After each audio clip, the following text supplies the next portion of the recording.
अस्सलाम दोस्तों, आज के वीडियो बहुत ही खास होने वाली है। और इस वीडियो में मैं आपसे बात करने वाला हूं कि जामिया मिल इस्लामिया में जॉब आ चुका है, जॉब के लिए नोटिफिकेशन आ चुका हुआ है। बहुत ही बेहतरीन टॉपिक है, आप वीडियो पे बने रहे। आपको बताऊंगा कि कैसे फॉर्म को अप्लाई करते हैं, क्या क्या सिस्टम है, सारी चीज़ें एक एक चीज़ आपको डिस्क्राइब करके बताऊंगा। अगर अभी तक आपने चैनल को सब्सक्राइब नहीं किया तो चैनल को सब्सक्राइब कर लें। देखिए दोस्तों, जामिया मिल इस्लामिया यहाँ पे लिखा हुआ है, Jamia Nagar, new Delhi 110025। Local advertisement number जो है वो यहाँ पे दिया हुआ है 10/20/24/25। डेटेड 13 सितंबर को निकाला गया। आज के दिन ही ये नोटिस निकाला गया हुआ है। तो बहुत सारे डिपार्टमेंट में जॉब आए हैं। इसका एक अगला पार्ट भी आएगा कि दूसरे डिपार्टमेंट में, उसके ऊपर भी डिस्कस करेंगे। पुलिस वाले डिपार्टमेंट के बारे में आपसे डिस्कस करने वाला हूँ। ठीक है, कह रहा है application the prescribed application form are invited for the engagement of guest faculty for the teaching in various department. ये गेस्ट फैकल्टी के लिए निकाला गया। बहुत सारे डिपार्टमेंट की बात करें जो 21 और 24-25 सेशन का है। कह रहा द एप्लीकेशन फॉर्म में be submitted in the concern department centre Islamia by 23 सितंबर, यानी 23 सितंबर के बाद आप फॉर्म को अप्लाई नहीं कर सकते हैं। जो लास्ट डेट होगा वो 23 सितंबर होगा। 23 सितंबर तक आप फॉर्म को अप्लाई कर सकते हैं और इसको जल्द से जल्द आप अपना अप्लाई करके इसको सबमिट कर दे। एक इंपॉर्टेंट ये एनुमरेशन दिया हुआ है, ये देख लेते हैं। Guest faculty under the regular courses, guest faculty जो है वो कहाँ पे होंगे? रेगुलर कोर्सेज में। Will be paid honorarium of 50,000 per month. Every month उनको 50,000 रुपया पेमेंट की जाएगी। और ये जो होगा कंट्रेक्चुअल बेसिस पे होंगे, परमानेंट स्टाफ नहीं होंगे, कंट्रेक्चुअल बेसिस पे होंगे। और जो इनकी अपॉइंटमेंट होगी वो किस आप पे होगी? आपकी टेस्ट होगा, इंटरव्यू होगा, सारी चीज़ होने के बाद जब आपका सिलेक्शन होगा तो पर मंथ 50,000 आपको मिलेगा, जो कि कंट्रेक्चुअल बेसिस पे होगा। ठीक है, आगे चलते हैं और आगे इंपॉर्टेंट बहुत सारी चीजें उसके ऊपर हम लोग डिस्कस करेंगे। अब एक यहाँ पे पॉइंट कह रहा है फैकल्टी के ऊपर, faculty of engineering and technology department की बात करें। Department of civil engineering, civil engineering में एक गेस्ट फैकल्टी की रिक्वायरमेंट है। क्वालिफिकेशन की बात कीजिए तो बीई या बीटेक या बीएस या एंड एमई या एमटेक या एमएस या integrated MTech in relevant branches with the first class और equivalent in any of the degrees. तो कह रहा है कि जैसे मान लीजिए इसमें कोई सा भी एक आपका डिग्री होना चाहिए, इसमें से कोई सा भी एक कर लें आप, या यहाँ से कुछ एक कर लें। तो कोई भी एक डिग्री करना है, यहाँ से ले ले या यहाँ से ले ले, तो आपका इंटीग्रेटेड भी है तब भी आपका हो जाएगा। फैकल्टी ऑफ एजुकेशन में बात करते हैं, एक एक डिपार्टमेंट की बात करिए। Department of TTN NFE IASE for guest faculty है। अब करें एग्रीकल्चर में 1 सीट है, आर्ट्स इन एजुकेशन में 1 है, pedology end of Islamic studies में 1 है, एंड एजुकेशनल टेक्नोलॉजी में 1 है। तो ये सारे इसमें सीट्स हैं। अब आगे हम आपसे बात करेंगे कि इसकी क्वालिफिकेशन क्या क्या चाहिए। ठीक है, अब इसमें क्वालिफिकेशन की अगर बात की जाए कि इनकी क्या क्या क्वालिफिकेशन मांग रहा है, तो यहाँ से हम एक बार इसको स्टडी करेंगे। कह रहा है कि इसेंशियल क्वालिफिकेशन फॉर B1 पहला और B1 दूसरा, इनमें देखेंगे। कह रहा है कि MSc इन एग्रीकल्चर और हॉर्टिकल्चर में होना चाहिए, जो 55% होना चाहिए, और UGC के नॉर्म्स में आना चाहिए। नहीं, जो जहाँ से आप करें MSc तो UGC अप्रूव्ड कॉलेज होना चाहिए। और दूसरा पॉइंट इसका कह रहा है कि नेट और PhD दोनों में कोई एक भी आपका क्वालिफाई होनी चाहिए। ठीक है, तो नेट या PhD में आपका रिलेवेंट होनी चाहिए। Desirable qualification for B1 B.Ed degree होना चाहिए। PhD desirable in relevant subject, किसी एक सब्जेक्ट में होना चाहिए। Ability to work in all 3 language, Hindi, English, Urdu. और ये उसके लिए जिसमें तीनों लैंग्वेज का एबिलिटी हो, जो इंग्लिश भी पढ़ा सके, जो उर्दू भी पढ़ा सके और जो हिंदी भी पढ़ा सके।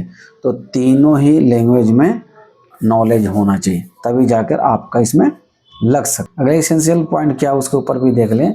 ठीक है, bachelor of fine arts, master of fine art MF होना चाहिए विथ आर्ट एजुकेशन। 55% आपका मिनिमम स्कोर होना चाहिए ओवरऑल।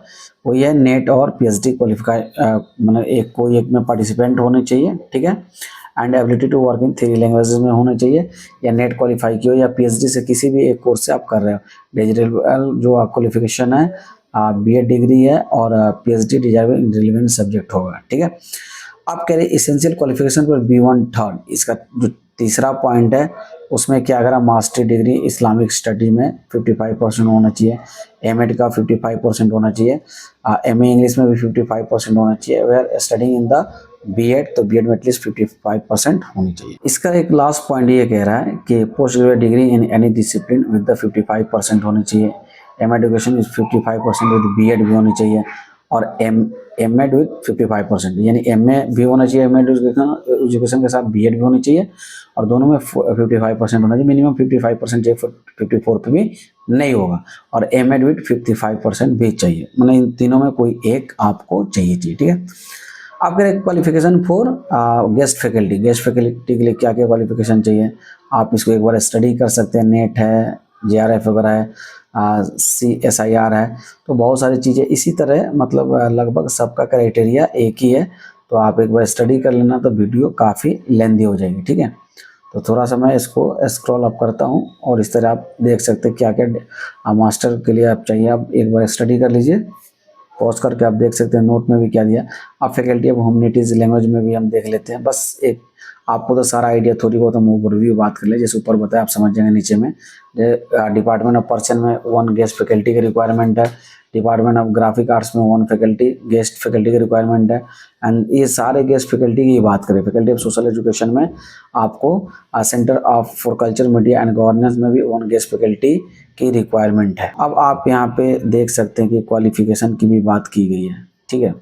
तो क्वालिफिकेशन की भी बात की गई, यहाँ पे देख सकते हैं।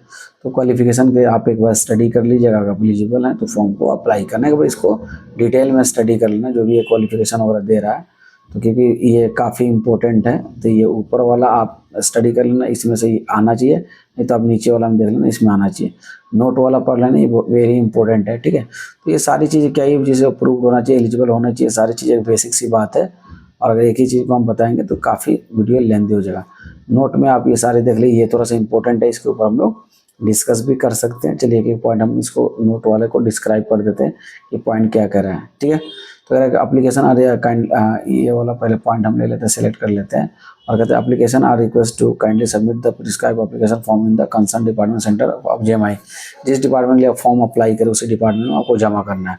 अब दूसरा है क्या करें, there will be no fee for filling of the application form for the position. जितना इसके ऊपर हमने पोजीशन देखा उसमें किसी में भी एप्लीकेशन फॉर्म का चार्ज नहीं लिया जाएगा, आपका फ्री ऑफ कॉस्ट होगा। फ्री ऑफ कॉस्ट कैसे होगा, ये सारी चीज़ आपको बताएंगे। फॉर्म कहाँ मिलेगा, कैसे अप्लाई कर। थर्ड पॉइंट क्या कह रहा है, थर्ड पॉइंट आपको देखते हैं। The concern department shall screen the application form candidate and will call for the interview accordingly. जैसे जैसे डिपार्टमेंट में फॉर्म अप्लाई होता रहेगा, उसके हिसाब से जो फाइनल हो जाएगा, डेट खत्म हो जाएगा, तो सेपरेटली आपको अपने अपने डिपार्टमेंट से कॉल जाएगा इंटरव्यू के लिए, यानी आपको मैसेज कर दिया जाएगा आपकी ईमेल ID पर, ठीक है। ईमेल के जरिए बुलाया जाता है। और ये कह रहा है कि तो एकेडमिक सेशन 24 और 25 का, और ये जो होगा क्लासेस स्टार्ट के टाइम ही होगा, लेकिन ये लोकल जो कमेटी है ना, लोकल सिलेक्शन कमेटी, इसके पहले ज्वाइनिंग होने के बाद ही आपका होगा। इसी तरह ये कह रहा है कि परमानेंट जॉब नहीं है, जस्ट कॉन्ट्रेक्चुअल बेसिस पे है। और अगर मान लीजिए आप 2 कोर्स में अप्लाई कर रहे हैं, तो एक कोर्स के लिए एक फॉर्म चाहिए, दूसरे के लिए फिर दोबारा आप अप्लाई कर सकते हैं।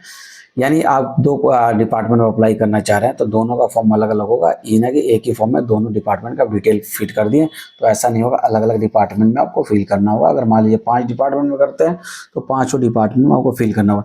इसी तरह ये सारा आप एलिजिबिलिटी क्राइटेरिया आप एक बार स्टडी कर लेना, तो वीडियो लेंथी हो जाएगी। चलिए थोड़ा सा स्क्रॉल अप करके और नीचे की तरफ चलते हैं कि और बेसिक क्या बात है जो आपको मैं बता दूँ, जो बताना काफ़ी ज़रूरी है, ठीक है। तो यहाँ पे आपको बताया गया है कि the candidate should download the advertisement along with the qualification and the application from the university. इस वाले वेबसाइट से आपका डाउनलोड हो जाएगा। जो लास्ट डेट है और 23 सितंबर 2024 है, इसके बाद आप नहीं अप्लाई कर सकते हैं, ठीक है। उसका जो आज का नोटिस है, आज के दिन ही इसको निकाला गया है, और आज के दिन ही आपको किया गया, आप देख सकते हैं ये आज के डेट से ही रिलीज हुआ है। तो ऐसे अपना फॉर्म को अपना अप्लाई करें। देखिए जो लास्ट पॉइंट ये है कि ये कॉपी है किस किस डिपार्टमेंट में गया है, सारे डीन के पास गया है, हेड के पास गया है, ठीक है। और डायरेक्टर इफेक्टिव CIT के जो उनके पास गया है, PF ऑफिस BC के पास गया है, PF office to the registrar office secretary के पास गया है। तो सारी ऐसे गया। और इसका फॉर्म कहाँ से मिलेगा, मैं ऑलरेडी आपको जो दूसरा इसका पार्ट वीडियो है उसमें बताऊंगा कहाँ से मिलेगा। और PDF चाहिए तो जामिया मिशन वेबसाइट पे आपको इसका PDF मिल जाएगा, आप वहाँ से ले सकते हैं। जामिया मिशन वेबसाइट से आपको PDF मिल जाएगा, आप वहाँ से ले सकते हैं, ठीक है। तो ऐसे इन्फॉर्मेटिव वीडियो के लिए जामिया कोचिंग सेंटर को आप सब्सक्राइब करना ना भूलें।